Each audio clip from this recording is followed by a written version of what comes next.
Hello dear students, welcome to Smart Knowledge. प्यारे बच्चों, mid term exam class 11 subject रहेगा economics, तो आपके साथ शेयर कर रही हूँ। और कुछ इसी तरह का पेपर आपको देखने को मिलेगा। सबसे पहले आपको यहाँ पे इंस्ट्रक्शंस दी गई हैं, तो इसमें देखिए खंड अ है और खंड ब है। सबके सामने उनके प्रश्नों के अंक दिए गए हैं और कितने नंबर से कितने नंबर तक का क्वेश्चन आपका कितने मार्क्स का रहने वाला है, कंप्लीट पैटर्न आपको यहाँ पर दिया गया है। ठीक है, तो ये आप इंग्लिश मीडियम में जनरल इंस्ट्रक्शंस पढ़ सकते हो। तो देखिए खंड अ है अर्थशास्त्र में सांख्यिकी। फर्स्ट क्वेश्चन, निम्नलिखित में से कौन सी सूचना सांख्यिकी नहीं है? इसका आंसर रहेगा एकांश की जेब में 500 रुपये हैं। ठीक है। सेकंड देखिए, निम्न कथनों को ध्यानपूर्वक पढ़ना है। कथन 1 दिया गया है और कथन 2 दिया गया है। तो दिए गए कथन का में से सही विकल्प का चयन करना है। तो आंकड़ों के प्राथमिक स्रोत से अभिप्राय उद्गम के स्रोत से आंकड़ों के संकलन से है। कथन 2 है, प्राथमिक आंकड़े सांख्यिकीय अध्ययन से संबंधित प्रत्यक्ष मात्रात्मक सूचना प्रदान करते हैं। तो इसका आंसर आपका ग रहेगा, यानी कथन 1 और कथन 2 जो है वो दोनों ही सत्य हैं। तीसरा क्वेश्चन है, धन, श्रम तथा समय की दृष्टि से निम्न में से कौन सी विधि आंकड़ों के संग्रहण की सर्वाधिक खर्चीली विधि है? तो इसमें आ जाएगा प्रत्यक्ष व्यक्तिगत अनुसंधान। ठीक है, अथवा में आपको दिया गया है। आगे क्वेश्चन करेंगे इंग्लिश मीडियम में। यहाँ पर आपको देख सकते हो फर्स्ट क्वेश्चन का आंसर आपका रहेगा गिवन इन्फॉर्मेशन में जो है दैट इज नॉट स्टैटिस, वो क्या रहेगा आपका सी आंसर रहेगा। उसके बाद देखिए नेक्स्ट सेकंड क्वेश्चन है, read the following statement carefully. तो स्टेटमेंट 1 है, primary source of data implies collection of data from its source of origin, and statement 2, primary data provide direct quantity information related to statistically study. इसमें आपका answer C हो जाएगा। Both statement first and second are true. Third question का answer आपका हो जाएगा C, which is the most expensive method of data collection in term of money, labour and time involve. तो direct personal investigation. उसके बाद और में दिया गया है, निम्नलिखित में से कौन सा गुण जनगणना विधि का है? तो इसमें घ आ जाएगा, अनुसंधान में शुद्धता एवं विश्वसनीयता। फोर्थ का आंसर आपका अभिकथन दिया गया है और इसमें कारण दिया गया है, तो आपको सही विकल्प का चयन करना है। ठीक है, तो 11वीं कक्षा में विद्यार्थियों की संख्या 1, 2, 3, 5, 10, 15 या 25 हो सकती है, किंतु यह एक जो है 1 से 1/2 इस तरह से नहीं हो सकती। तो ये एक विविक्त चर है, तो इसमें आपके दोनों ही सही हैं और ये इसकी सही व्याख्या भी करता है। तो आंसर आपका क हो जाएगा। क्वेश्चन नंबर 5 आप देख लीजिए, एक औसत नौकरी पेशा परिवार के व्यय को निम्न वृत्त चित्र के माध्यम से दर्शाया गया है। ठीक है, इसके बेस्ड आगे क्वेश्चन देखेंगे। तो which one is the merit of census method? तो ये इंग्लिश मीडियम में दिया गया है, तो इसका आंसर आपका डी हो जाएगा। ठीक है, यहाँ से आप देख सकते हैं क्वेश्चन नंबर 4 का आंसर आपका ए, और उसके बाद आपको ये जो है पाई डायग्राम दिया गया है, इसकी हेल्प से आपको क्वेश्चन का आंसर करना है। उपरोक्त वृत्त चित्र में भोजन तथा आवास के लिए प्रदर्शित कोण होंगे, तो इसमें आपका आंसर ख हो जाएगा। क्वेश्चन नंबर 6 है, कथन को ध्यानपूर्वक पढ़ना है, तो इसमें आपका आंसर क हो जाएगा। ठीक है, तो यहाँ से आप देख सकते हो। उसके बाद क्वेश्चन नंबर 7 है, से कम संचयी आवृत्ति वक्र किस प्रकार का होता है? तो इसका आंसर आपका ख हो जाएगा। उसके बाद अथवा में दिया गया है, तोरण के द्वारा आलेखी रूप के निम्न की जानकारी प्राप्त की जा सकती है, माध्यिका हो जाएगा। क्वेश्चन नंबर 8 आपको अभिकथन दिया गया है, कारण दिया गया है। उसके बाद देखिए इंग्लिश मीडियम में हमारा जो एंगल हमें पाई डायग्राम में दिखाने थे, उसमें आपका आंसर बी हो जाएगा। 6 का आंसर आपका ए हो जाएगा। उसके बाद 7th का आंसर जो है आपका हमने ऊपर किया है, 7th का आंसर आपका बी हो जाएगा, राइजिंग अपवर्ड। उसके बाद और में जो दिया गया है, following information can be obtained in graphical form through, ठीक है, कि इसमें आ जाएगा आपका मेडियन ए। उसके बाद क्वेश्चन नंबर 8 है, असर्शन रीजन दिया गया है, इसमें आपका आंसर जो है विकल्प दिए गए हैं, तो इसका आंसर हम आगे करेंगे। इसमें आपको आपका 7 का आंसर घ हो जाएगा। उसके बाद 8 का आंसर घ हो जाएगा। उसके बाद 9th क्वेश्चन देखिए, 9th का आंसर आपका शून्य हो जाएगा। 10 का आंसर आपका ख हो जाएगा, 9।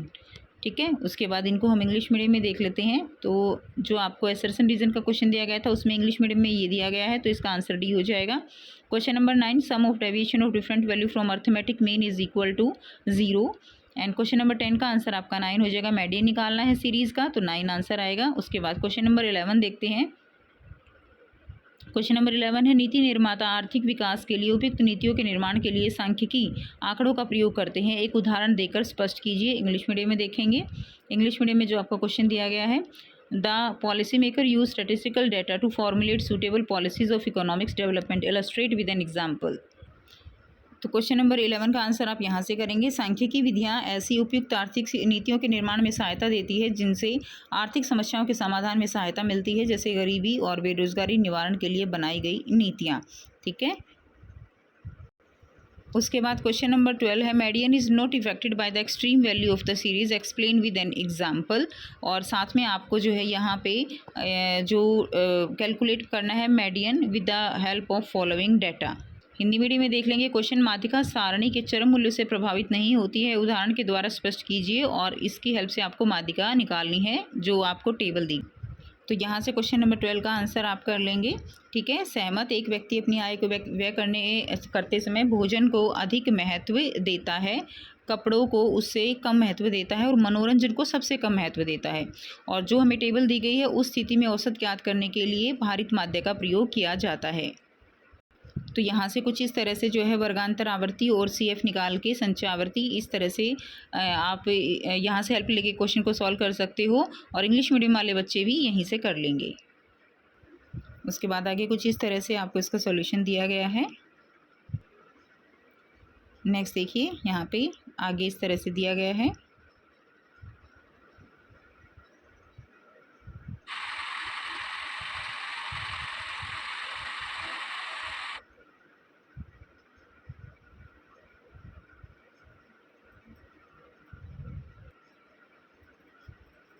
ठीक है, तो लास्ट में आंसर कितना आता है, m की वैल्यू कितनी आ जाएगी, 34.23। उसके बाद क्वेश्चन नंबर 13 है द्वितीयक आंकड़े क्या है। द्वितीयक आंकड़ों के संकलन के किन्हीं 3 स्रोतों की चर्चा आपको करनी है। ठीक है, write the what are the secondary data, discuss any 3 source of collecting secondary data. Answer हो जाएगा द्वितीयक आंकड़े वे आंकड़े होते हैं जो पहले ही अन्य व्यक्तियों या संस्थाओं द्वारा एकत्रित किए जा चुके होते हैं और अनुसंधानकर्ता केवल उनका प्रयोग करता है। यानी कोई भी जो आप कह सकती हो कि जो भी डाटा इकट्ठा करना होता है वो पहले ही किया जा चुका होता है, बस उसका रीयूज़ जो है वो करते हैं। तो इसके स्रोत हो जाएंगे जिससे सरकारी प्रकाशन निकाल दिए जाते हैं, अर्ध सरकारी प्रकाशन होते हैं, पत्र पत्रिकाओं से जो इन्फॉर्मेशन है वो कलेक्ट की जाती है। नेक्स्ट क्वेश्चन नंबर 14 है अपवर्जी श्रृंखला और समावेशी श्रृंखला में अंतर बताना है और मिलान चिन्ह से क्या आशय है। निम्न आवृत्ति वितरण के लिए मिलान चिन्ह निरूपित करने हैं।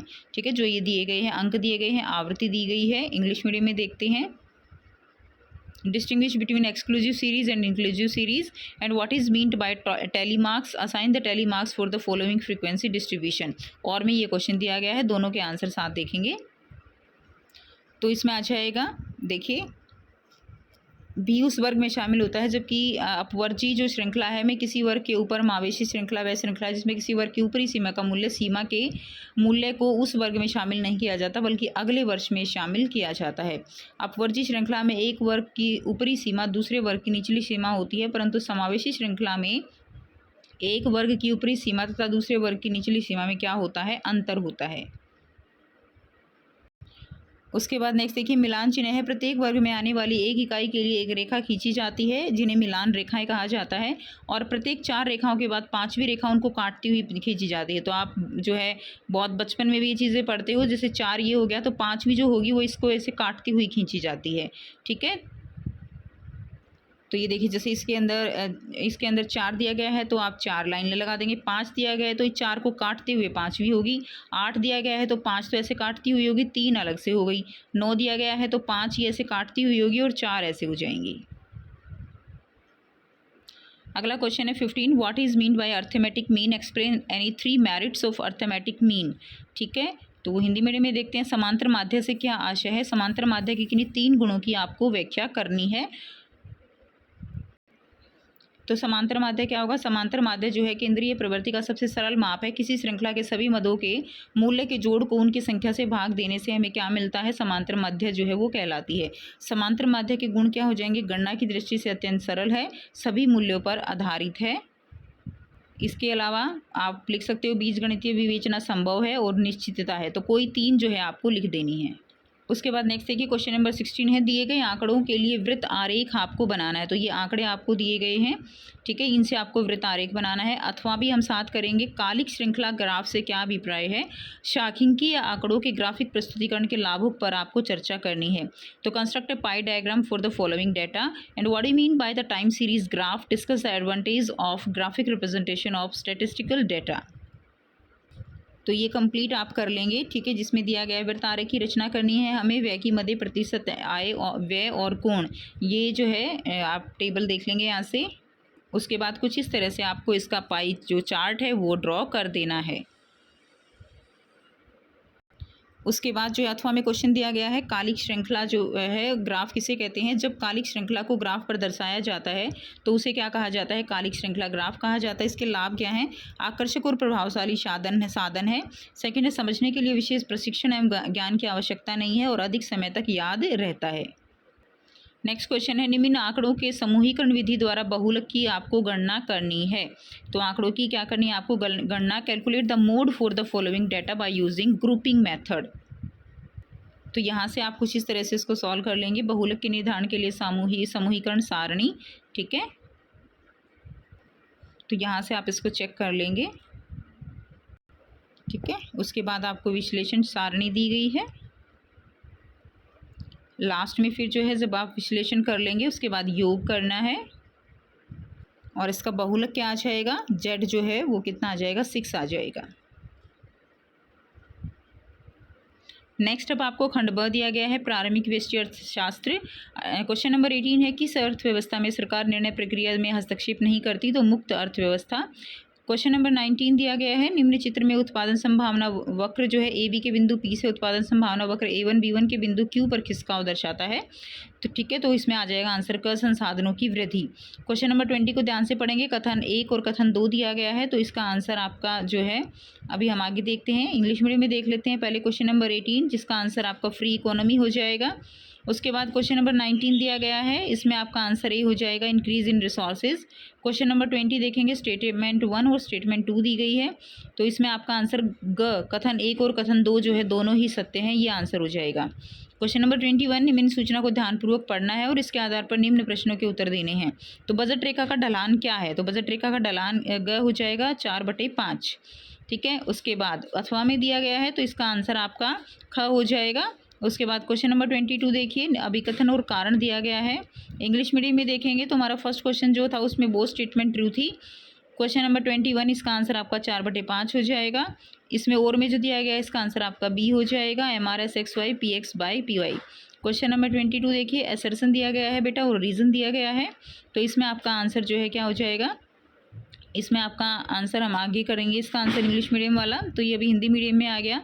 तो इसमें आपको आंसर ग इसका ठीक है, यानी जो हमारा ऊपर क्वेश्चन था ये वाला क्वेश्चन नंबर 22, ठीक है। 22 का आंसर आपका यहाँ पे देखेंगे, 22 का आंसर आपका ग हो जाएगा। 23 मांग वक्र के नीचे की ओर ढलान प्रकट करता है, तो कीमत तथा मांगी गई मात्रा के बीच ऋणात्मक संबंध। क्वेश्चन नंबर 24, दोनों को आप पढ़ेंगे ध्यान से और आपका आंसर जो है यहाँ पे क हो जाएगा, कथन 1 सत्य है और कथन 2 असत्य है। उसके बाद देखिए क्वेश्चन नंबर 22 का आंसर आपका सी हो जाएगा, ये इंग्लिश मीडियम में है। Downward slope of the demand curve shows, C answer हो जाएगा, negative relationship between price and quantity demanded. Question number 24, इनको स्टेटमेंट को पढ़ना है, तो स्टेटमेंट 1 जो है वो ट्रू है और स्टेटमेंट 2 जो है वो फॉल्स है, तो ए आंसर हो जाएगा। क्वेश्चन नंबर 25 है, AFC औसत स्थिर लागत के द्वारा प्रदर्शित की जाती है, किसके द्वारा? ख दिया गया है, एक आयताकार अतिपरवलय द्वारा। अथवा में दिया गया है, कुल लागत TC बढ़ती दर पर बढ़ती है जब सीमांत लागत MC बढ़ती है। उसके बाद क्वेश्चन नंबर 26 का आंसर आपका अभिकथन दिया गया है और कारण दिया गया है, तो इसका आंसर आपका ख हो जाएगा। अभिकथन ए और कारण दोनों सही हैं और सही व्याख्या नहीं है, ठीक है। उसके बाद नेक्स्ट है क्वेश्चन नंबर 27, निम्न में से कौन सा सही है? तो घ आंसर हो जाएगा, TC बराबर है TFC plus TVC।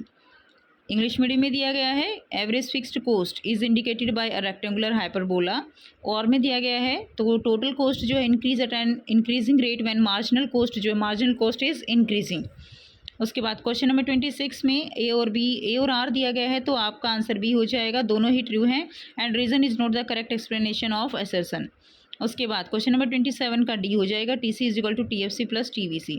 Question number 28 है, किसी देश के उत्पादन संभावना वक्र पर बड़े पैमाने पर विदेशी पूंजी के बाह्य प्रवाह का क्या प्रभाव पड़ता है और क्यों? और अथवा में दिया गया है, वास्तविक अर्थशास्त्र और सकारात्मक अर्थशास्त्र में कोई जो है आपको 3 अंतर बताने हैं, ठीक है। 28, what is the impact of large scale outflow of foreign capital on production possibility curve of the economy and why, and distinguish between positive economics and normative economics, any 3। तो इसमें आप 28 में फर्स्ट में जो दिया गया है, बड़े पैमाने पर विदेशी पूंजा जो बाह्य प्रवाह होता है उसके कारण उत्पादन संभावना वक्र बाईं ओर खिसक जाता है, क्योंकि यह संसाधनों की कमी को प्रदर्शित करता है। तो आप इसकी सचित्र व्याख्या करेंगे जो भी डायग्राम दिया गया है प्रॉपर। उसके बाद वास्तविक अर्थशास्त्र और सकारात्मक अर्थशास्त्र में अंतर करना है। तो फर्स्ट आप ये देख लेंगे इसमें से, ठीक है। तो ये 3 अंतर आप करेंगे। पहला है यह क्या था, क्या है था, क्या होगा से संबंधित है। यह क्या होना चाहिए से संबंधित है। इसमें असत्य सत्य हो सकते हैं, और सकारात्मक में ये केवल जो है विचार दर्शाते हैं, और वास्तविक में तथ्यों की सत्यता की जाँच की जा सकती है, जबकि इसमें रचना को जाँचा जाता है। ठीक है, तो इसमें तथ्यों की सत्यता की जांच की जा सकती है, जबकि इसमें सकारात्मक कथनों की रचना को जांचा नहीं जा सकता है। अगला क्वेश्चन दिया गया है, क्वेश्चन नंबर 29। देखिए, read the following statement carefully and give reason in support of your answer by stating whether it is true और फॉल्स। क्या है? Fixed cost are incurred even when output is 0। 29 question Hindi medium में देखेंगे। निम्न कथन को ध्यानपूर्वक पढ़ना है, सही गलत बताकर उसके उत्तर के पक्ष में तर्क देना है। स्थिर लागतों को तब भी वहन किया जाता है जब उत्पादन शून्य हो। तो इसका आंसर आपका हो जाएगा, स्थिर लागतें वे लागतें हैं जो उत्पादन की मात्रा में परावर्तित होने के साथ नहीं बदलती हैं। यह प्लांट या मशीनरी पर किया गया व्यय हो। ठीक है, तो यहाँ से आप इसका आंसर कर लेंगे, और सचित्र व्याख्या भी आपको इसकी करनी है। क्वेश्चन नंबर 30 है, उत्पादन फलन से क्या आशय है? अल्पकालीन उत्पादन फलन और दीर्घकालीन उत्पादन फलन में आपको कोई 3 अंतर बताने हैं। तो आंसर दिया गया है, उत्पादन फलन क्या है? एक वस्तु के भौतिक आगतों और भौतिक निर्गतों के बीच पाया जाने वाला जो फलात्मक संबंध है, उत्पादन फलन कहलाता है। और यहाँ से आप 3 जो है अंतर कर लेंगे। ये तीसरा दिखाया गया है, अल्पकालीन उत्पादन फलन का अध्ययन कारक के प्रतिफल के संबंध में किया जाता है, जबकि इसका पैमाने के प्रतिफल के संबंध में किया जाता है। अगला क्वेश्चन है 31, सीमांत उपयोगिता से क्या आशय है? कुल उपयोगिता तथा सीमांत उपयोगिता में संबंध की व्याख्या आपको करनी है। ठीक है, और फिर अथवा में आपको क्वेश्चन दिखाया गया है, निम्न रेखा चित्र के आधार पर उपभोग का वह स्तर बताइए जिस पर उपभोक्ता संतुलन में होगा, और यदि वस्तु की कीमत 4 रुपये प्रति इकाई है तो तर्क सहित आपको व्याख्या करनी है, और 1 रुपया 1 यूटिल के बराबर दिखाया गया है। तो ये आपको ग्राफ दिया हुआ है, तो इसके बेस पे आपको आंसर करना है। तो दोनों का आंसर साथ करेंगे। इंग्लिश मीडियम में देख लेते हैं। What do you mean by marginal utility? Explain the relation between total utility and marginal utility। और साथ में आपको ये क्वेश्चन दिया गया है, तो आप यहाँ से देख सकते हैं। ठीक है, तो ये फर्स्ट का आंसर आपका हो जाएगा, सीमांत उपयोगिता उपभोग प्रक्रिया की एक अतिरिक्त इकाई के उपयोग से कुल उपयोगिता में होने वाली वृद्धि जो है वो सीमांत उपयोगिता कहलाती है, और सीमांत उपयोगिता और कुल उपयोगिता में संबंध जो है दिया गया है। ठीक है, तो ये आंसर कर लेंगे। उसके बाद जो और में आपको दिया गया है उसका आंसर ये हो जाएगा, संतुलन की स्थिति में उपभोग का स्तर 4 इकाइयाँ हैं। ठीक है, तो यहाँ से आप इसका आंसर कर लेंगे, ये आपका आंसर हो जाएगा। उसके बाद क्वेश्चन नंबर 32 है, जब वस्तु की कीमत 20 रुपये से गिरकर 12 रुपये प्रति इकाई हो जाती है तो इसकी मांग 40% बढ़ जाती है। इस मांग की कीमत लोच आपको निकालनी है। ठीक है, when price of goods falls from 20 rupees to 12 rupees per unit, its demand rises by 40%। Calculate its price elasticity of demand. तो यहाँ से करेंगे। ठीक है, तो इस तरह से आप इसका जो है सॉल्यूशन कर लेंगे ईडी, और ये आपका आंसर जो है यहाँ से 1 आ जाएगा। तो यहाँ से आप इसका आंसर देख सकते हैं।